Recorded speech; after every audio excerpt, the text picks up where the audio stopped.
ಜವಳಿ ಪಾರ್ಕ್ಗೆ ಸುಮಾರು 1,000 ಎಕರೆ ಜಮೀನನ್ನ ರೈತರಿಂದ ಪಡೆದುಕೊಂಡಿದ್ದಾರೆ. ದುರ್ದೈವದ ಸಂಗತಿ ಏನು ಅಂತಂದ್ರೆ ಈ ರಾಜಕಾರಣಿಗಳು ಅದೇನೋ ಅಂತಾರಲ್ಲ ಎಮ್ಮೆ ತೊಗಲಿನಂತವರು ಅಂತ ಯಾವ ಅಭಿವೃದ್ಧಿ ಕೆಲಸಗಳು ಕೂಡ ಆಗ್ತಾ ಇಲ್ಲ. ಅನೇಕ ನಮ್ಮ ಯುವಕರು ಬಾಂಬೆ, ಪುಣೆ, ಹೈದರಾಬಾದ್, ಗೋವಾ, ಬೆಂಗಳೂರು ಅಂತ ನಗರಗಳಲ್ಲಿ ಹೋಗಿ ಕೆಲಸ ಮಾಡ್ತಾ ಇದ್ದಾರೆ. ನಮ್ಮನ್ನ ಯಾವಾಗ್ಲೂ ಕೂಡ ಏನ್ ಹೇಳ್ತಾರೆ ಇವರು, ಹಿಂದುಳಿದಿದ್ದೀವಿ. ಹಾಗಿದ್ರೆ ಹಿಂದುಳಿಯೋದಕ್ಕೆ ಕಾರಣ ಯಾರು? ಯಾವಾಗಲೂ ಕೂಡ ನಮ್ಮ ಜನರು ರಾಜಕಾರಣಿಗಳಿಂದ ಬೆನ್ನು ಹತ್ತಿ ಜಯಕಾರ ಹೊಡಿಬೇಕು ಅನ್ನೋಂಥದ್ದು ಅವ್ರ ಮನೋಭಾವನೆ ಎಲ್ಲ ಪಕ್ಷಗಳು. ಇಷ್ಟು ವರ್ಷ ಈ ಕೆಟ್ಟ ರಾಜಕೀಯ ಮಾಡಿದ್ದು ಸಾಕು. 3 ವರ್ಷ ಕಳೆದರೂ ಕೂಡ ಗಾಢ ನಿದ್ರೆಯಲ್ಲಿ ವಿರೋಧ ಪಕ್ಷದವರು ಕೂಡ ಇದ್ದಾರೆ. ಮಾತಾಡುವಂತ ಗಂಡಸ್ತನನೇ ಇಲ್ಲ ಅಂತ ಹೇಳ್ತಾ ಇದ್ದಾರೆ. ಇದರ ಅರ್ಥ ಏನು, ಖರೀದಿ ಮಾಡಿದಾರೆ ಅಂತ ಅರ್ಥನ? ಅಂದ್ರೆ ಗ್ರಾಮಸ್ಥರು ಸೇರ್ಕೊಂಡು ಧ್ವನಿ ಎತ್ತುವಂತ ಪಾಳಿ ಬಂದಿದೆಪ್ಪ ಅಂದ್ರೆ ಇದಕ್ಕಿಂತ ಕೆಟ್ಟ ವ್ಯವಸ್ಥೆ ಎಲ್ಲೂ ಇಲ್ಲ ಅಂತ ಅನ್ಕೋತೀನಿ. ಇದೊಂದು ಬೋರ್ಡ್ ಬಿಟ್ರೆ ಬೇರೆ ಏನು ಪ್ರಗತಿ ಕಾಣಿಸ್ತಾ ಇಲ್ಲ. ಜವಳಿ ಮಂತ್ರಿಗಳು ಸತ್ಯ ಹೇಳ್ತಾ ಇದ್ದಾರೆ, ಏನು ಪ್ರಿಯಾಂಕಾ ಸಾಹೇಬರು ಸತ್ಯ ಹೇಳ್ತಾ ಇದ್ದಾರೆ. ನೀವು ಯಾವ್ದಾವುದೋ ಬೇಡದ ವಿಷಯಗಳ ಬಗ್ಗೆ ಮಾತಾಡ್ತೀರಿ, ಇದ್ರ ಬಗ್ಗೆ ಧ್ವನಿ ಎತ್ತರಲ್ಲ. ಇಡೀ ನಮ್ಮ ಕಲ್ಯಾಣ ಕರ್ನಾಟಕದ ಎಲ್ಲಾ ಪಕ್ಷಾತೀತವಾಗಿ ಎಲ್ಲಾ ಶಾಸಕರುಗಳ ವೈಫಲ್ಯ ಇದೆ. ಪ್ರಗತಿ ಅಂತ ಪದ ಬಳಸ್ತಾ ಇದಾರಲ್ಲ, ಆ ಪ್ರಗತಿಯಲ್ಲಿ ಏನಾದ್ರೂ ಕಾಣಿಸ್ತಾ ಇದೆ? ಇದೊಂದು ಬೋರ್ಡ್ ಹಾಕ್ಯಾರ ಅಷ್ಟೇ, ಅದು ಬಿಟ್ಟು ಏನಿಲ್ಲ. ರೈತರ ಹತ್ರ 9 ಲಕ್ಷ ರೂಪಾಯಿ ಅಂತ ಒಂದು ಪರ್ ಎಕರೆ ಜಮೀನ್ ತೊಗೊಂಡಿದ್ದಾರೆ ಇವರು. ಖಾಸಗಿ ಕಂಪನಿಗಳಿದಾವಲ್ಲ, ಆ ಕಂಪನಿಗಳಿಗೆ 30 ಲಕ್ಷ ಪರ್ ಎಕರ್ ಮಾರಿದ್ದಾರೆ. ಅಂದ್ರೆ ಇವರೇನು ರಿಯಲ್ ಎಸ್ಟೇಟ್ ಬಿಸ್ನೆಸ್ ಮಾಡ್ತಾ ಇದಾರ ಅಥವಾ ಏನು ಅಭಿವೃದ್ಧಿ ಮಾಡ್ತಾ ಇದಾರ? ನಿಮ್ಮ ಸುಳ್ಳಿನ ಸರಮಾಲೆಗಳನ್ನ ಸಾರ್ವಜನಿಕರ ಮುಂದೆ ಇಡ್ತಿರ್ತಕ್ಕಂಥ ಕೆಲಸ ಮುಂದಿನ ದಿನಗಳಲ್ಲಿ ಆಗುತ್ತೆ. ಮಾರ್ಚ್ 2023ರಲ್ಲಿ ದೇಶದ ಪ್ರಧಾನಮಂತ್ರಿ ನರೇಂದ್ರ ಮೋದಿ ಅವರು ದೇಶಾದ್ಯಂತ PM ಮಿತ್ರ ಯೋಜನೆ ಅಡಿಯಲ್ಲಿ 7 ಜವಳಿ ಪಾರ್ಕ್ಗಳಿಗೆ ಉದ್ಘಾಟನೆಯನ್ನ ಮಾಡ್ತಾರೆ. ಆದ್ರೆ ಕಲಬುರಗಿ ಜಿಲ್ಲೆಯಲ್ಲಿರ್ತಕ್ಕಂಥ ಪರ್ತಾಬಾದ ಸಮೀಪದಲ್ಲಿರ್ತಕ್ಕಂಥ ಈ ಒಂದು ಜವಳಿ ಪಾರ್ಕ್ಗೆ ಸುಮಾರು 1,000 ಎಕರೆ ಜಮೀನನ್ನ ರೈತರಿಂದ ಪಡೆದುಕೊಂಡಿದ್ದಾರೆ. ಆದ್ರೆ 3 ವರ್ಷ ಕಳೆದರೂ ಕೂಡ ಇಲ್ಲಿಯವರೆಗೂ ಈ ಸ್ಥಳದಲ್ಲಿ ಯಾವುದೇ ರೀತಿಯಾಗಿರ್ತಕ್ಕಂಥ ಅಭಿವೃದ್ಧಿ ಕಾಣ್ತಾ ಇಲ್ಲ ಅನ್ನುವ ವಿಚಾರವನ್ನ ಹಲವು ಹೋರಾಟಗಾರರು ಆಗಾಗ ರಾಜ್ಯ ಸರ್ಕಾರಕ್ಕೆ ಅಥವಾ ಕೇಂದ್ರ ಸರ್ಕಾರಕ್ಕೆ ಚಾಟಿ ಬೀಸುವ ಕೆಲಸ ಮಾಡ್ತಾನೆ ಇದ್ದಾರೆ. ಆದ್ರೆ ದುರ್ದೈವದ ಸಂಗತಿ ಏನು ಅಂತಂದ್ರೆ ಈ ರಾಜಕಾರಣಿಗಳು ಅದೇನೋ ಅಂತಾರಲ್ಲ ಎಮ್ಮೆ ತೊಗಲಿನಂತವರು ಅಂತ ಹೇಳುವುದಕ್ಕೆ ಅದೊಂದು ದೊಡ್ಡ ಉದಾಹರಣೆ ಅಂತ ಹೇಳಬೇಕಾಗುತ್ತೆ. 3 ವರ್ಷ ಕಳೆದರೂ ಕೂಡ ಇನ್ನೂ ಕೆಲಸ ಕೇಳಿದ್ರೆ ಪ್ರಗತಿಯಲ್ಲಿದೆ ಎನ್ನುವ ಉತ್ತರವನ್ನ ಪತ್ರಕರ್ತರಿಗೆ ನೀಡ್ತಾರೆ. ಆದ್ರೆ ಇವತ್ತು ನಾನು ನೇರವಾಗಿ ಈ ಜವಳಿ ಪಾರ್ಕ್ಗೆ ಏನು ನಿಗದಿಪಡಿಸಿರ್ತಕ್ಕಂಥ ಸ್ಥಳ ಇದೆ, ಈ ಸ್ಥಳಕ್ಕೆ ಬಂದಿದ್ದೇನೆ. ನನ್ನೊಂದಿಗೆ ಸಾಮಾಜಿಕ ಹೋರಾಟಗಾರರಾಗಿರ್ತಕ್ಕಂಥ ಶಿವಕುಮಾರ್ ಶರ್ಮಾ ಅವರಿದ್ದಾರೆ, ಜೊತೆಗೆ ಮಲ್ಲಿಕಾರ್ಜುನ್ ಔಟಿ ಅವರು ಕೂಡ ಇದ್ದಾರೆ. ಈ ಒಂದು ವಿಷಯದ ಕುರಿತು ಬೆಳಕು ಚೆಲ್ತಿರ್ತಕ್ಕಂಥ ಕೆಲಸ, ಜೊತೆಗೆ ರಾಜ್ಯ ಸರ್ಕಾರವನ್ನ ಬಡಿದೆಬ್ಬಿಸುವ ಕೆಲಸ, ಕೇಂದ್ರ ಸರ್ಕಾರವನ್ನ ಬಡಿದೆಬ್ಬಿಸುವ ಕೆಲಸ, ಅಥವಾ ಕಲಬುರಗಿ ಜಿಲ್ಲೆಗೆ ಸಂಬಂಧಪಟ್ಟಿರ್ತಕ್ಕಂಥ ಶಾಸಕರು ಮತ್ತು ಸಚಿವರ ಕಣ್ಣು ತೆರೆಸಿಕೊಳ್ಳುವ ಕೆಲಸವನ್ನ ಇವತ್ತಿನ ದಿವಸ ನಾವು ಮಾಡ್ತಾ ಇದ್ದೇವೆ. ಮೊದಲಾಗಿ ಶಿವಕುಮಾರ್ ಶರ್ಮಾ ಅವರಿದ್ದಾರೆ. ಈ ಯೋಜನೆ ಬಹಳಷ್ಟು ದೊಡ್ಡ ಪ್ರಮಾಣದ ಒಂದು ಯೋಜನೆ ಅಂತ ಹೇಳಬೇಕಾಗುತ್ತೆ. ಸುಮಾರು 1 ಲಕ್ಷದಷ್ಟು ಉದ್ಯೋಗವನ್ನ ಸೃಷ್ಟಿ ಮಾಡ್ತಿರ್ತಕ್ಕಂಥ ತಾಕತ್ತು ಈ ಒಂದು ಯೋಜನೆಯಲ್ಲಿದೆ. ಆದ್ರೆ 3 ವರ್ಷಗಳಿಂದ ಕೇವಲ ನಮಗೆ ಜವಳಿ ಪಾರ್ಕ್ ನ ಕೊಟ್ಟಿದ್ದಾರೆ ಅಂತ ನಾವು ಕನ್ವರ್ಸ್ತಾನೆ ಇದೀವಿ. ಇಲ್ಲಿ ತನಕ ಅದು ಆಗೇ ಇಲ್ಲ ಅನ್ನೋದು ದುರ್ದೈವ. ಏನ್ ಹೇಳ್ತೀರಿ? ಈ ಒಂದು ಕೇಂದ್ರ ಸರ್ಕಾರದ PM ಮಿತ್ರ ಟೆಕ್ಸ್ಟೈಲ್ ಪಾರ್ಕ್ ಒಂದು ಮಹತ್ವದ ಯೋಜನೆ ಆಗಿದ್ದು, ಈ ದೇಶದ 7 ಟೆಕ್ಸ್ಟೈಲ್ ಪಾರ್ಕ್ಗೆ ಒಂದು ಉದ್ಘಾಟನೆಯನ್ನು ನೆರವೇರಿಸತಕ್ಕಂಥ ಈ ದೇಶದ ಪ್ರಧಾನಿ ನರೇಂದ್ರ ಮೋದಿ ಅವರು, ಅದರಲ್ಲೂ ವಿಶೇಷವಾಗಿ ನಮ್ಮ ಕಲ್ಯಾಣ ಕರ್ನಾಟಕದ ಹಿಂದುಳಿದ ಪ್ರದೇಶಕ್ಕೆ, ಅದರಲ್ಲೂ ವಿಶೇಷವಾಗಿ ನಮ್ಮ ಕಲಬುರಗಿ ಜಿಲ್ಲೆಯಲ್ಲಿ ಈ ಒಂದು PM ಟೆಕ್ಸ್ಟೈಲ್ ಪಾರ್ಕ್ ಕೊಟ್ಟಿದ್ದಾರೆ. ಅದು ನಾವು ತುಂಬರದ ಸ್ವಾಗತವನ್ನು ಮಾಡ್ತಾ ಇದ್ದೆವು. ಯಾಕಂದ್ರೆ ಕಳೆದ 3 ವರ್ಷಗಳಿಂದ ಇಲ್ಲಿ ಯಾವ ಅಭಿವೃದ್ಧಿ ಕೆಲಸಗಳು ಕೂಡ ಆಗ್ತಾ ಇಲ್ಲ. ಸಂಬಂಧಪಟ್ಟ ಜವಳಿ ಸಚಿವರಿಗೆ ಕೇಳಿದ್ರೆ ಅವರು ಪ್ರಗತಿಯಲ್ಲಿದೆ ಅಂತ ಹೇಳ್ತಾರೆ. ಇನ್ನು ಕೆಲವೊಂದಷ್ಟು ಜನ ಸಚಿವರುಗಳಿಗೆ ಕೇಳಿದ್ರೆ ಅವರು ಕೂಡ ಪ್ರಗತಿಯಲ್ಲಿದೆ ಅನ್ನತಕ್ಕಂಥ ಮಾತು ಹೇಳ್ತಾ ಇದ್ದಾರೆ. ಇಲ್ಲಿ ನಾವು ನೋಡಿದ್ರೆ ಇಲ್ಲಿ ಯಾವ ಅಭಿವೃದ್ಧಿ ಕೆಲಸಗಳು ಕೂಡ ಆಗಿಲ್ಲ, ಪೂರ್ಣ 0 ಇದೆ ಅನ್ನತಕ್ಕಂಥ ಮಾತನ್ನು ನಾ ಈ ಸಂದರ್ಭದಲ್ಲಿ ಹೇಳಕ್ ಇಷ್ಟಪಡ್ತಾ ಇದ್ದೇನೆ. ಯಾಕಂದ್ರೆ ಈ ಭಾಗದಲ್ಲಿ ಕೈಗಾರಿಕೆಗಳು ಹೇಳ್ಕೊಂತ ಕೈಗಾರಿಕೆಗಳು ಯಾವ್ಯಾವೂ ಇಲ್ಲ. ಅಂಥದ್ರಲ್ಲಿ ಈ ಒಂದು ಟೆಕ್ಸ್ಟೈಲ್ ಪಾರ್ಕ್ ಏನಾದ್ರು ನಮ್ಮ ಭಾಗದಲ್ಲಿ ತಲೆ ಎತ್ತಿದ್ರೆ ಸುಮಾರು 1 ಲಕ್ಷದಿಂದ 2 ಲಕ್ಷ ನೇರ ಮತ್ತು ಪರೋಕ್ಷ ಉದ್ಯೋಗಗಳು ಇಲ್ಲಿ ಲಭಿಸಲಿಕ್ಕೆ ಸಾಧ್ಯ ಇದೆ ಅನ್ನತಕ್ಕಂಥ ಮಾತನ್ನು ಹೇಳ್ತಾ ಇದ್ದೇನೆ. ಜೊತೆಗೆ ಈ ನಮ್ಮ ಭಾಗದಲ್ಲಿ ಸುಮಾರು 1,000 ಹೆಕ್ಟೇರ್ ಪ್ರದೇಶದಲ್ಲಿ ನಮ್ಮ ಭಾಗದ ರೈತರು ಹತ್ತಿ ಬೆಳೀತಾ ಇದ್ದಾರೆ. ಅದು ನೇರವಾಗಿ ನಮ್ಮ ಈ ಒಂದು ಜವಳಿ ಪಾರ್ಕ್ಗೆ ಅವರು ಮಾರಾಟ ಮಾಡಿದ್ರೆ ಅವರಿಗೆ ಸಾಕಷ್ಟು ಲಾಭ ಆಗ್ತಾ ಇದೆ. ಜೊತೆಗೆ ಈ ನಮ್ಮ ಭಾಗದಲ್ಲಿರ್ತಕ್ಕಂಥ ಎಲ್ಲಾ ವಿದ್ಯಾವಂತ ಯುವಕರು ಉದ್ಯೋಗವನ್ನು ಅರಿಸಿ ಬೇರೆ ಬೇರೆ ಕಡೆಗೆ ಹೋಗ್ತಕ್ಕಂಥದ್ದು ತಪ್ತದೆ. ಇಲ್ಲೇ ಅವರಿಗೆ ನೇರವಾಗಿ ಉದ್ಯೋಗ ಸಿಗುತ್ತದೆ ಅನ್ನತಕ್ಕಂಥ ಮಾತನ್ನ ಈ ಸಂದರ್ಭದಲ್ಲಿ ಹೇಳಕ್ ಇಷ್ಟಪಡ್ತಾ ಇದ್ದೇನೆ. ಈಗ ನೀವು ಹತ್ತಿ ಬೆಳೆಗಾರರು ಕಲ್ಯಾಣ ಕರ್ನಾಟಕ ಭಾಗದಲ್ಲಿ ಸಾಕಷ್ಟು ಪ್ರಮಾಣದಲ್ಲಿದ್ದಾರೆ ಮಲ್ಲಿಕಾರ್ಜುನ ಅವರೇ. ಹೌದಾ? ಅವ್ರದ್ದೇನೋ ಒಂದು 3 ವರ್ಷದ ಹಿಂದೆ ಆಶಾಭಾವನೆ ಇತ್ತು, ಒಂದು ವೇಳೆ ಇಷ್ಟೊಂದು ದೊಡ್ಡ ಪ್ರಮಾಣದ ಈ ಒಂದು ಕೆಲಸ ಆಯ್ತು ಅಂತ ಕೇಳಿದ್ರೆ ಸಾಕಷ್ಟು ಜನರಿಗೆ ಉದ್ಯೋಗವನ್ನು ಲಭಿಸುತ್ತೆ ಅಂತ ಆಶಾಭಾವನೆಯಿಂದ ಕೂತಿದ್ರು. ಅದೆಲ್ಲದಕ್ಕೂ ಕೂಡ ರಾಜಕಾರಣಿಗಳು ಅಥವಾ ಸರ್ಕಾರ ಎಳ್ಳು ನೀರು ಬಿಡ್ತಾ ಇದೆ ಅಂತ ಅನಿಸ್ತಾ ಇದೆ. ಏನ್ ಹೇಳ್ತೀವಿ? ಖಂಡಿತವಾಗ್ಲೂ ಏನಂತಂದ್ರೆ ಈ ಭಾಗದಲ್ಲಿ ಏನಾದ್ರು ದೊಡ್ಡ ಮಟ್ಟದಾಗ ಟೆಕ್ಸ್ಟೈಲ್ ಪಾರ್ಕ್ ಏನಾದ್ರು ಇದ್ರೆ ಎಲ್ಲಾ ರೈತರಿಗೂ ಕೂಡ ಒಂದು ಬೆಲೆ ಸಿಗ್ತಾ ಇತ್ತು. ಆದ್ರೆ ರಾಜಕಾರಣಿಗಳು ಏನ್ ಮಾಡ್ತಾ ಇದಾರೆ ಅಂತಂದ್ರೆ ಬರೀ ಪತ್ರಿಕಾ ಮಾಧ್ಯಮದಲ್ಲಿ ಪತ್ರಿಕಾಗೋಷ್ಠಿಯಲ್ಲಿ ಏನ್ ಹೇಳ್ತಾ ಇದಾರೆ, ಒಂದು ಪ್ರಗತಿಯಲ್ಲಿದೆ ಅಂತ ಹೇಳ್ತಾ ಇದಾರೆ ಹೊರತಾಗಿ ಯಾವುದು ಕೂಡ ಪ್ರಗತಿ ಇಲ್ಲ. ನೀವು ನೋಡ್ತಿರ್ಬೋದು ಇಲ್ಲಿ ನೋಡಿ, ಪ್ರತಿಯೊಂದು ಕೂಡ 1.5 ಕಿಲೋಮೀಟರ್ 4 ಒಂದು ಹೈವೇ ರಸ್ತೆ ಆಗ್ಬೇಕಾಗಿತ್ತು ಎಲ್ಲ ಜವಳಿ ಪಾರ್ಕ್ಗೆ, ಅದು ಕೂಡ ಆಗ್ಲಿಲ್ಲ. 35 ಕೋಟಿ ರೂಪಾಯಿ ವೆಚ್ಚದಲ್ಲಿ ಒಂದು ದೊಡ್ಡ ಮಟ್ಟದಾಗ ಒಂದು ನೀರು ಪೂರೈಕೆಗಾಗಿ ಅಣೆಕಟ್ಟು ಒಂದು ಕಟ್ಟಬೇಕಾಗಿತ್ತು ಮದಿರಿ ಹತ್ರ, ಅದು ಕೂಡ ಆಗ್ಲಿಲ್ಲ, ಡ್ಯಾಮ್ ಕೂಡ ಆಗ್ಲಿಲ್ಲ. ಅದೇ ರೀತಿ ಇಲ್ಲಿ ಒಂದು ದೊಡ್ಡ ಮಟ್ಟದಾಗ ಪ್ರತಿಯೊಂದು ಕೂಡ ವಿದ್ಯುತ್ ಒಂದು ಪೂರೈಕೆಗಾಗಿ ಇಲ್ಲಿ ಎಷ್ಟೋ ಒಂದು ಮೆಗಾ ಒಂದು ವಾಟಲ್ಲಿ ವಿದ್ಯುತ್ ಸ್ಥಾವರ ನಿರ್ಮಾಣ ಆಗಬೇಕಾಗಿತ್ತು, ಅದು ಆಗಿಲ್ಲ. ಕಾಂಪೌಂಡ್ ಆಗಿಲ್ಲ. ಇಲ್ಲ ಏನು ಪ್ರಗತಿಯಲ್ಲಿ ಇದೆ ಅಂತ ಹೇಳಿದಾರೆ ಅನ್ನೋದು ಅರ್ಥ ಆಗ್ತಾ ಇಲ್ಲ. ಆದ್ರೆ ಇವ್ರು ಏನ್ ಮಾಡ್ತಾ ಇದಾರೆ ಅಂತಂದ್ರೆ ಬರೀ ಮೂಗಿಗೆ ತುಪ್ಪ ಸುರುವಂತ ಒಂದು ಕೆಲಸ ಮಾಡ್ತಾ ಇದಾರೆ ಹೊರತಾಗಿ ಯಾವುದು ಕೂಡ ಅಭಿವೃದ್ಧಿ ಆಗ್ತಿಲ್ಲ. ಹಾಗಾಗಿ ನಮ್ಮ ಎಲ್ಲರೂ ಏನ್ ಕಳಿಕಳಿ ಅಂತಂದ್ರೆ ಆದಷ್ಟು ಬೇಗ ಜವಳಿ ಪಾರ್ಕ್ ಮಾಡಿದ್ರೆ ಅನೇಕ ನಮ್ಮ ಯುವಕರು ಬಾಂಬೆ, ಪುಣೆ, ಹೈದರಾಬಾದ್, ಗೋವಾ, ಬೆಂಗಳೂರು ಅಂತ ನಗರಗಳಲ್ಲಿ ಹೋಗಿ ಕೆಲಸ ಮಾಡ್ತಾ ಇದ್ದಾರೆ. ಇಲ್ಲ ಇದ್ರೆ ನಾವು ಎಲ್ರು ಕೂಡ ಏನಪ್ಪಾ ಅಂದ್ರೆ ಒಂದು ಒಳ್ಳೆ ರೀತಿಯಲ್ಲಿ ಕೆಲಸ ಮಾಡ್ಬೋದಲ್ಲ.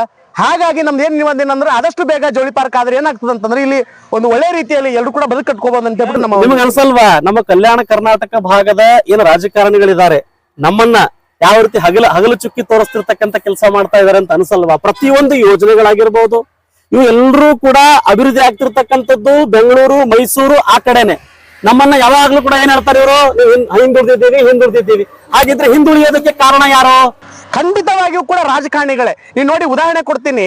ಇವ್ರೇನ್ ಮಾಡ್ತಾರೆ ಅಂತಂದ್ರೆ ಪ್ರೆಸ್ ಮೀಟ್ ಮಾಡಲ್ ಏನ್ ಹೇಳ್ತಾರೆ ಅಂತಂದ್ರೆ ಮೊದಲೇ ಏನಪ್ಪಾ ಅಂದ್ರೆ ಬೊಮ್ಮಾಯಿಯವ್ರು ಬಂದ್ಬಿಟ್ಟು ಏನ್ ಮಾಡಿದ್ರು, ಇನ್ನು 2 ವರ್ಷದಲ್ಲಿ ಪ್ರತಿಯೊಬ್ಬರು ಕೂಡ 1 ಲಕ್ಷ ಉದ್ಯೋಗ ಸೃಷ್ಟಿ ಮಾಡ್ತೀನಿ ಅಂತ ಹೇಳಿ ಬಸವರಾಜ ಬೊಮ್ಮಾಯಿಯವ್ರು ಹೇಳಿದ್ರು.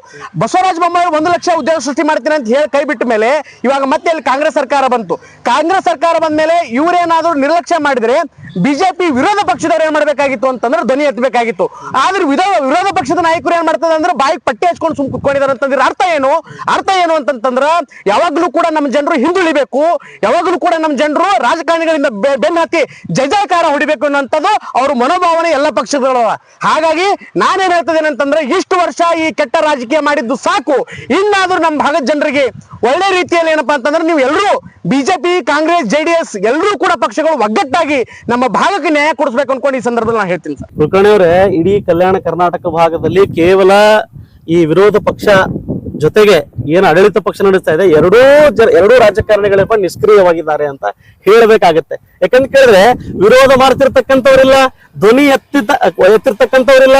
3 ವರ್ಷ ಕಳೆದರೂ ಕೂಡ ಗಾಢ ನಿದ್ರೆಯಲ್ಲಿ ವಿರೋಧ ಪಕ್ಷದವರು ಕೂಡ ಇದ್ದಾರೆ, ಜಿಲ್ಲೆಯ ಬಿಜೆಪಿ ನಾಯಕರು ಕೂಡ ಇದ್ದಾರೆ, ಆಡಳಿತ ಪಕ್ಷದವರು ಅಂತವ್ರು ಸ್ವರ್ಗಕ್ಕೆ ಹೋಗಿದ್ದಾರೆ ಅಂತ ಅನ್ಸುತ್ತೆ.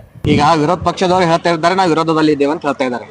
ಅದೇ ನೋಡಿ ನೀವು ಮೈಸೂರು, ಕೊಡಗು, ಚಿಕ್ಕಮಗಳೂರು ಆ ಕಡೆ ಹೋಗಿ, ಇದೇ ನಮ್ಮ ಪ್ರತಾಪ್ ಸಿಂಹ ಅವರು MP ಇಲ್ಲ, ಮಾಜಿ MP ಇದ್ರು. ಅವರು ಕೂಡ ಮೈಸೂರು ಸಮಸ್ಯೆಗಳು ಎಷ್ಟು ಮುಂದೆ ತಗೊಂಡ್ಬಂದಿದ್ರು ಅವರು. ಮತ್ತೆ CM ವಿರುದ್ಧ ಕೂಡ ಅವರು ಗುಡುಗಿದ್ರು. ಅವರು CM ಆಗಿರ್ಬೋದು, ಕೇಂದ್ರ ಸರ್ಕಾರ, ರಾಜ್ಯ ಸರ್ಕಾರ ಎಲ್ಲರ ವಿರುದ್ಧ ಗುಡುಗಿದ್ರು ಅವರು. ಆದ್ರೆ ಇಲ್ಲಿರುವಂತ ನಮ್ಮ ಬಿಜೆಪಿ ನಾಯಕರಿರ್ಬೋದು, JDS ನಾಯಕರಿರ್ಬೋದು, ನಮ್ಮ ಮಲ್ಲಿಕಾರ್ಜುನ್ ಹೇಳಿದಂಗೆ ಹೇಳ್ದಂಗೆ ಇಲ್ಲಿ ಯಾರಿಗೂ ಕೂಡ ಅದ್ರ ಬಗ್ಗೆ ಚಿಂತೆನೇ ಇಲ್ಲ. ಯಾಕಂದ್ರೆ ಬರೇ ಮತದಾರರು ಮತ ಹಾಕ್ಬೇಕು ಹೊರತಾಗಿ ನಮ್ಗೆ ಇಲ್ಲಿ ಯಾರು ಅಭಿವೃದ್ಧಿ ಆಗ್ಬಾರ್ದು. ಇನ್ನೊಂದು, ಮಾನ್ಯ ಉಸ್ತುವಾರಿ ಸಚಿವರು ಸೀದಾ ನೇರವಾಗಿ ಮುಖದ ಮೇಲೆ ಹೇಳ್ತಾ ಇದ್ದಾರೆ, ಬಿಜೆಪಿ ಇರ್ಬೋದು, JDS ಇರ್ಬೋದು, ಯಾವುದೇ ಒಂದು ವಿರೋಧ ಪಕ್ಷದಲ್ಲಿ ಮಾತಾಡುವಂತ ಗಂಡಸ್ತನೇ ಇಲ್ಲ ಅಂತ ಹೇಳ್ತಾ ಇದ್ದಾರೆ. ಇದ್ರಗಿಂತ ಕೆಟ್ಟ ಅವಮಾನ ಬೇಕಾ ಏನು ನಮ್ಮ ರಾಜಕೀಯ ನಾಯಕರಿಗೆ ಅಂತ ನಂದು ಒಂದು ಪ್ರಶ್ನೆ. ಇದರ ಅರ್ಥ ಏನು? ಖರೀದಿ ಮಾಡಿದಾರ ಅಂತ ಅರ್ಥನಾ? ಅದು ಅವ್ರಿಗೆ ಬಿಟ್ಟಿದ್ದು, ಅದು ರಾಜಕೀಯ ವಿಷಯ. ಖರೀದಿ ಮಾಡಿದಾರೋ ಅಥವಾ ಅವರೇ ಖರೀದಿ ಆಗಿದಾರೋ ಅಥವಾ ಇವ್ರ ಹತ್ರ ಮಾತಾಡೋಕೆ ದಮ್ ಇಲ್ಲವೋ ಅಲ್ರಿ. ಒಂದು ಸುತ್ತಮುತ್ತ ಇರುವಂತ 5 ಜಿಲ್ಲೆಗಳು, ಯಾದಗಿರಿ, ರಾಯಚೂರು, ನಮ್ಮ ಗುಲ್ಬರ್ಗ, ಬೀದರ್ ಎಲ್ಲ ಸುತ್ತಮುತ್ತ 1,000 ಎಕರೆ ಎಲ್ಲ ಒಂದು ಜವಳಿ ಪಾರ್ಕ್ ಆಗುತ್ತೆ ಅಂದ್ರೆ ಇಂಡೈರೆಕ್ಟ್ ಆರ್ ಡೈರೆಕ್ಟ್ಲಿ ಎಷ್ಟೋ ಉದ್ಯೋಗ ಬರುತ್ತೆ, ಟೂರಿಸಂ ಬೆಳೆಯುತ್ತೆ, ಎಷ್ಟೋ ಏನೋ ಆಗುತ್ತೆ. ಆದ್ರೆ ಅದ್ರ ಬಗ್ಗೆ ಯಾರು ಧ್ವನಿ ಎತ್ತಾ ಇಲ್ಲ. ಇವಾಗ ಏನಾಗಿದೆಯಪ್ಪ ಅಂದ್ರೆ ಗ್ರಾಮಸ್ಥರು ಸೇರ್ಕೊಂಡು ಧ್ವನಿ ಎತ್ತುವಂತ ಪಾಳಿ ಬಂದಿದೆಯಪ್ಪ ಅಂದ್ರೆ ಇದಕ್ಕಿಂತ ಕೆಟ್ಟ ವ್ಯವಸ್ಥೆ ಎಲ್ಲೂ ಇಲ್ಲ ಅಂತ ಅನ್ಕೋತೀನಿ. ರಾಜಕಾರಣಿಗಳ ಉತ್ತರ ಪ್ರಗತಿಯಲ್ಲಿದೆ. ಏನ್ ಪ್ರಗತಿಯಲ್ಲಿದೆ? ಇದೊಂದು ಬೋರ್ಡ್ ಬಿಟ್ರೆ ಬೇರೆ ಏನು ಪ್ರಗತಿ ಕಾಣಿಸ್ತಾ ಇಲ್ಲ. ಜನ ಬೀದಿಗೆ ಬಂದು ಮಾತಾಡ್ತಾ ಇದ್ದಾರೆ ಅಂತಂದ್ರೆ ನೀವು ನಿಷ್ಕ್ರಿಯರಾಗಿದ್ದೀರಿ ಅಂತ ಅರ್ಥ. ಇವ್ರು ನಿಷ್ಕ್ರಿಯ ಆದ ನಂತರನೇ ನೀವು ಸಾರ್ವಜನಿಕರು ಎಚ್ಚೆತ್ಕೊಂಡಿದ್ದಾರೆ. ಯಾಕಂತ ಕೇಳಿದ್ರೆ 1 ಲಕ್ಷದಷ್ಟು ಉದ್ಯೋಗವನ್ನ ಸೃಷ್ಟಿ ಮಾಡ್ತಿರ್ತಕ್ಕಂಥ ತಾಕತ್ತು ಒಂದ್ ವೇಳೆ ಇದ್ರದಾಗ ಇದ್ರೆ ಈ ಭಾಗದ ಜನರಿಗೆ ಎಷ್ಟು ಪ್ರಮಾಣದಲ್ಲಿ ಕೆಲಸ ಸಿಗಬಹುದು ಅನ್ನೋದು ನಾವು ಯೋಚನೆ ಮಾಡ್ಬೇಕಾಗುತ್ತೆ. ನೀವು ಕೇವಲ ಪ್ರಗತಿಯಲ್ಲಿದೆ ಅಂತ 3 ವರ್ಷ ಕಳೆದಿದ್ದೀರಿ, ಇನ್ನೂ ಎಷ್ಟು ವರ್ಷ ಬೇಕು? ನಿಮ್ಗೆ ಏನಾದ್ರೂ ಇನ್ನೂ ಕೂಡ ಆಶಾಭಾವನೆ ಇದೆನಾ ಮಲ್ಲಿಕಾರ್ಜುನ್ ಅವರೇ? ನಮಗಂತೂ ಸಂಪೂರ್ಣವಾಗಿ ಆಶಾಭಾವನೆ ಹೋಗ್ಬಿಟ್ಟಿದೆ. ಅದಕ್ಕೋಸ್ಕರ ನಾವು ಜವಳಿ ಪಾರ್ಕ್ ಹೋರಾಟ ಸಮಿತಿಯಿಂದ ನಾವು ಹೋರಾಟ ಮಾಡ್ಬೇಕು ಅನ್ಕೊಂಡಿದ್ವಿ. ನೀವು ನೋಡಿ ವಿಚಾರ ಮಾಡ್ರಿ, ಜವಳಿ ಮಂತ್ರಿ ಅವರಿಗೆ ಫೋನ್ ಹಚ್ಚಿ ಕೇಳಿದ್ರೆ ಅವ್ರು ಏನ್ ಹೇಳ್ತಾರೆ ಅಂತಂದ್ರ ಸಿಎಂ ಕಡೆಯಿಂದ 200 ಕೋಟಿ ರೂಪಾಯಿ ಬರಬೇಕು, ಮತ್ತೆ ಆಮೇಲೆ ಇಲ್ಲಿ KKR ಇರುವಂತ ಅಜಯ್ ಸಿಂಗ್ ಅವ್ರ ಏನಪ್ಪಾ ಅಂದ್ರೆ 190 ಕೋಟಿ ಕೊಡಬೇಕು, ಒಟ್ಟು 390 ಕೋಟಿ ಬಂದ್ಮೇಲೆ ಏನಾಗ್ತದೆ, ಇಲ್ಲಿರುವಂತ ಮೂಲಭೂತ ಸೌಕರ್ಯ ಎಲ್ಲ ಕಂಪ್ಲೀಟ್ ಆದ್ಮೇಲೆ ಕೇಂದ್ರ ಸರ್ಕಾರದಿಂದ 500 ಕೋಟಿ ರೂಪಾಯಿ ಬರ್ತದೆ ಅಂತ ಹೇಳಿ ಸ್ವತಃ ಜವಳಿ ಮಂತ್ರಿಗಳು ಹೇಳ್ತಾರೆ. ಆದ್ರೆ ಪ್ರಿಯಾಂಕಾ ಖರ್ಗೆ ಅವರು ಪ್ರೆಸ್ ಮೀಟ್ ಮಾಡುವಾಗ ಏನ್ ಹೇಳ್ತಾರೆ ಅಂತಂದ್ರ ಇನ್ನೂ ಕೂಡ ಕೇಂದ್ರದಿಂದ ಯಾವ್ದು ಕೂಡ ದುಡ್ಡು ಬಂದಿಲ್ಲ ಅಂತ ಹೇಳ್ತಾರೆ. ಆದ್ರೆ ಜವಳಿ ಮಂತ್ರಿಗಳು ಸತ್ಯ ಹೇಳ್ತಾ ಇದಾರೋ ಏನು ಪ್ರಿಯಾಂಕಾ ಸಾಹೇಬರು ಸತ್ಯ ಹೇಳ್ತಾ ಇದಾರೋ, ಮತ್ತೆ ಇದರಲ್ಲಿ ಯಾರು ಸುಳ್ಳು ಯಾರು ಸತ್ಯ ನನ್ಗೆ ಅರ್ಥ ಆಗಲ್ಲ. ಸರಿ ಆಯ್ತು, ಕೇಂದ್ರ ಸರ್ಕಾರದಿಂದ ದುಡ್ಡು ಬರ್ಬೇಕಾಗಿತ್ತಂತಂದ್ರ ಇವ್ರು ಏನ್ ಮಾಡ್ತಾ ಇದಾರೆ, ಯಾಕೆ ಧ್ವನಿ ಎತ್ತಾ ಇಲ್ಲ? ಅಲ್ರಿ ಧ್ವನಿ ಎತ್ತಬೇಕಲ್ವಾ? ನೀವು ಯಾವ್ದಾವ್ದೋ ಬೇಡಾದ ವಿಷಯಗಳ ಬಗ್ಗೆ ಮಾತಾಡ್ತೀರಿ, ಇದ್ರ ಬಗ್ಗೆ ಧ್ವನಿ ಎತ್ತರಲ್ಲ. ಪ್ರತಿಯೊಬ್ರು ಕೂಡ ನಾವು ಕೂಡ ನಿಮ್ ಜೊತೆಗೆ ಬರ್ತೀವಿ. ನೀವ್ ಏನ್ ಮಾಡ್ತಿರೋ ಗೊತ್ತಿಲ್ಲ. ಏನೋ ಕೇಂದ್ರ ಸರ್ಕಾರ ದುಡ್ಡು ಬರ್ಬೇಕಾಗಿತ್ತು ಅಂತಂದ್ರ ಪ್ರತಿಯೊಂದು ದೊಡ್ಡ ಮಟ್ಟದ ಒಂದು ಬೃಹತ್ ಪ್ರತಿಭಟನೆ ಮಾಡೋಣ. ಯಾಕೆ ಮಾಡ್ತಾ ಇಲ್ಲ ನೀವು? ಮಾಡ್ಬೇಕಲ್ವಾ? ಹಾಗಾಗಿ ಇದ್ರಿಂದ ನನಗೆ ಏನಂತ ಅನಿಸ್ತದೆ ಅಂತಂದ್ರೆ ಇವರು ಸುಸಜ್ಜಿತವಾಗಿ ಎಲ್ಲಾ ಪಕ್ಷಗಳು ನಮಗೆ ಉಳಿಸ್ಬೇಕಾಗ್ಯದ.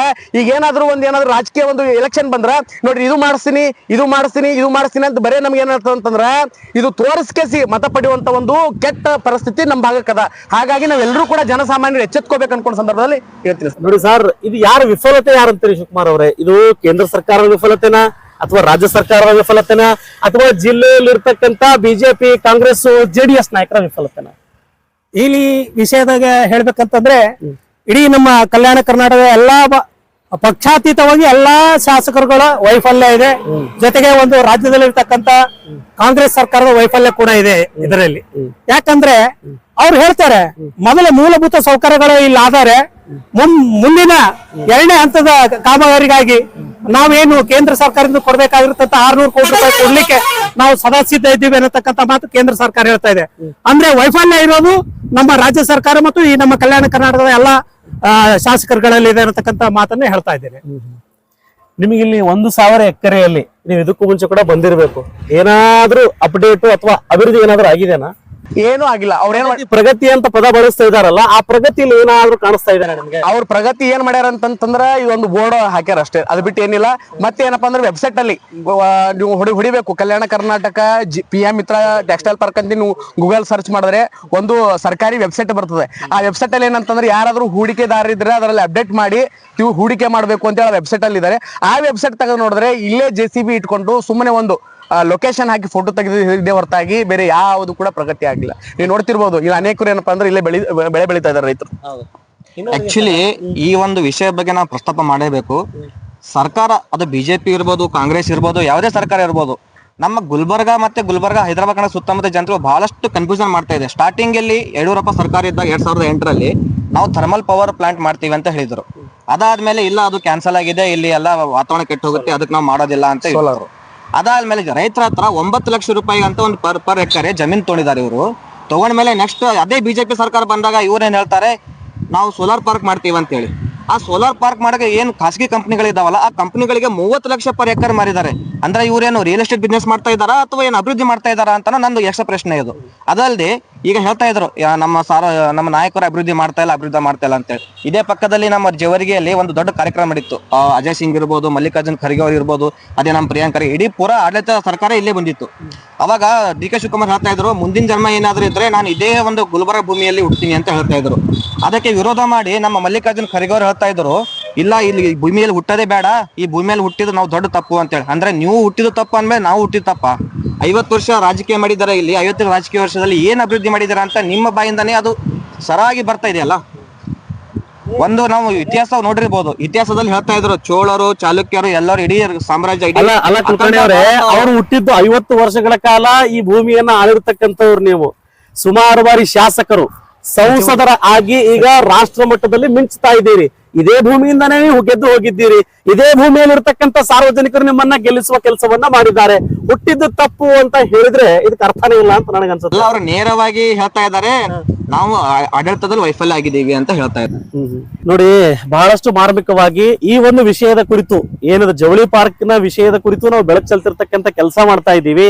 ಆದರೆ ದುರ್ದೈವ ಏನು ಅಂತಂದ್ರೆ ಕಲ್ಯಾಣ ಕರ್ನಾಟಕ ಭಾಗದಲ್ಲಿರ್ತಕ್ಕಂಥ ಪ್ರತಿಶತ ರಾಜಕಾರಣಿಗಳು ಗಾಢ ನಿದ್ರೆಯಲ್ಲಿದ್ದಾರೋ ಅಥವಾ ಸಾರ್ವಜನಿಕರು ಗಾಢ ನಿದ್ರೆಯಲ್ಲಿದ್ದಾರೋ ಅನ್ನುವ ಪ್ರಶ್ನೆ ಸಹಜವಾಗಿ ಕಾಡುತ್ತೆ. ಯಾಕೆ ಅಂತಂದ್ರೆ ಸಾರ್ವಜನಿಕರಿಗೆ ಪ್ರಶ್ನೆ ಮಾಡ್ತಿರ್ತಕ್ಕಂಥ ಮನೋಭಾವನೆ ಇಲ್ಲ. ಚುನಾವಣೆ ಬಂತು ಅಂತಂದ್ರೆ ಹೆಂಡ ಮತ್ತೆ ಏನಪ್ಪಾ ಅಂದ್ರೆ ಖಂಡ ಅಂತ ಹೇಳಿದ್ರಲ್ಲ, ಇದನ್ನ ಕೊಟ್ರೆ ಅದನ್ನ ಕೇಳೋದಕ್ ಮಾತ್ರ ನಾವು ಸಾರ್ವಜನಿಕರು ಬರ್ತೀವಿ, ಮುಂದಾಗ್ತೀವಿ. ಒಳ್ಳೆಯವರು ಅನ್ಸ್ಕೊಂಡಿರ್ತಕ್ಕಂಥವ್ರು ಮನೆಯಲ್ಲಿ ಕೂತ್ಕೋತೀವಿ, ಕೆಟ್ಟವರು ಅಥವಾ ನಮಗೆ ಈ ಸಂದರ್ಭದಲ್ಲಿ ಹೆಂಡ ಸಿಕ್ಕರೆ ಸಾಕು ಅನ್ನೋ ರೀತಿಯಲ್ಲಿ ಬದುಕ್ತಿರ್ತಕ್ಕಂಥವರ ಮಧ್ಯೆ ಇಡೀ ಕಲ್ಯಾಣ ಕರ್ನಾಟಕ ಅಭಿವೃದ್ಧಿ ಕಾಣದೇ ಇರತಕ್ಕಂಥದ್ದು ದುರ್ದೈವದ ಸಂಗತಿ ಈ ಸಂದರ್ಭದಲ್ಲಿ. ಆದ್ರೆ ಮುಂದಿನ ದಿನಗಳಲ್ಲಿ ಏನು ಕಲ್ಯಾಣ ಕರ್ನಾಟಕದ ಭಾಗದ ರಾಜಕಾರಣಿಗಳು ಅಂತ ಅನ್ಸ್ಕೊಂಡಿದ್ದೀರಿ ಎಲ್ಲಾ ಪಕ್ಷದವರಿಗೂ ಈ ಸಂದರ್ಭದಲ್ಲಿ ಎಚ್ಚರಿಕೆ ಗಂಟೆ. ಜನ ಜಾಗೃತರಾಗ್ತಾ ಇದ್ದಾರೆ.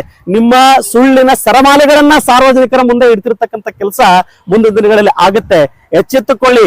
ಮೂರು ವರ್ಷ ಅಭಿವೃದ್ಧಿ ಮಾಡದೇ ಇರತಕ್ಕಂಥ ಸ್ಥಳ ನೀವು ನೋಡಿದ್ರೆ ಇದು ಇನ್ನೂ ಕೂಡ ಯಾವ ರೀತಿ ಬದುಕ್ತಾ ಇದ್ದೀವಿ ಅಂತ ಅನಿಸ್ತಾ ಇದೆ. 1 ಲಕ್ಷ ಉದ್ಯೋಗವನ್ನ ಯಾರಿಗೆ ಕೊಡ್ತೀರಿ? ನಮ್ಮ ಮರಿ ಮೊಮ್ಮಕ್ಕಳಿಗೆ ಕೊಡ್ತೀರಾ? ಮೊಮ್ಮಕ್ಕಳಿಗೆ ಕೊಡ್ತೀರಾ? ಇಲ್ಲಿ ಈ ಸಂದರ್ಭದಲ್ಲಿ ಬದುಕ್ತಿರ್ತಕ್ಕಂಥವ್ರಿಗೆ ಕೆಲಸ ಬೇಕು.